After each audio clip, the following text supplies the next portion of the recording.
Завязать отношения на рабочем месте – самый доступный, но не всегда удачный вариант. Эти отношения могут закончиться, и что тогда? Менять место работы? Но лучше, если знакомство проходит на нейтральной территории, например, в школе танцев. Парные танцы сближают, дают возможность раскрыться с новой стороны, у партнеров появляются новые темы для обсуждения, в конце концов. Ну, особенно если вы танцуете танго, ведь недаром говорят, что танго – это еще тайна, которую танцуют двое. О диалоге без слов расскажет Мария Рянина. Если разгорелось пламя чувств, слова излишни, язык тела объяснит все куда лучше, тем более, если речь идет о самом страстном танце. Но танго не только бурные эмоции, это целая палитра ощущений. Наверное, предвзятое очень мнение, когда говорят танго – это танец страсти.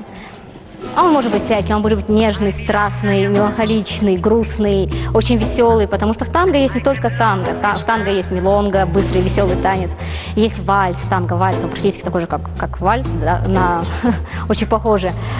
Есть танго само. Только одной страстью писать нельзя. Изначально этот танец был прерогативой сильного пола. Мужчины сходились в противоборстве за дамы сердца. Современная интерпретация танго – это танец с перчинкой, когда один ведет, а другой подчиняется. Аргентинское танго – это в первую очередь социальный танец. И он основывается на ведении исследований, как разговор. Здесь нет заученных фраз.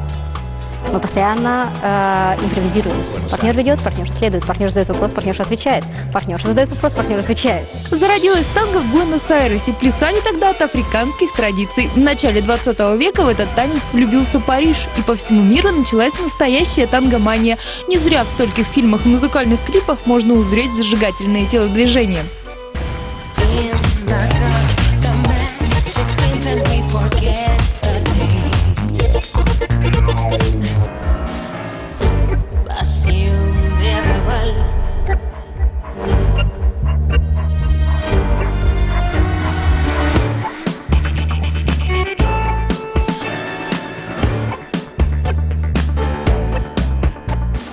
Аутентичный вариант танца обитает только, пожалуй, на улицах Аргентины. У нас танцуют импровизированный вариант, где главное не заученное движение, а фантазия и контакт с партнером. Я учусь в первую очередь обниматься на своих занятиях, да, потому что парный танец. Я говорю, нет, нельзя танцевать отдельно, нельзя танцевать одному. Вы стоите в пару, вы должны научиться обниматься. Вы должны научиться быть комфортными друг для друга. Партнер для партнерши, а партнерша для партнера. В первую очередь, чтобы было желание. Все остальное будет потихоньку нарабатываться. Когда научитесь держать контакт с партнером, любые позировки и движения будут даваться проще. Главное – желание и терпение. Пару месяцев, и вы сможете зажигать на паркете не хуже латиноамериканских звезд. Мария Рянина, Вадим Панфилов, Сибинформбюро.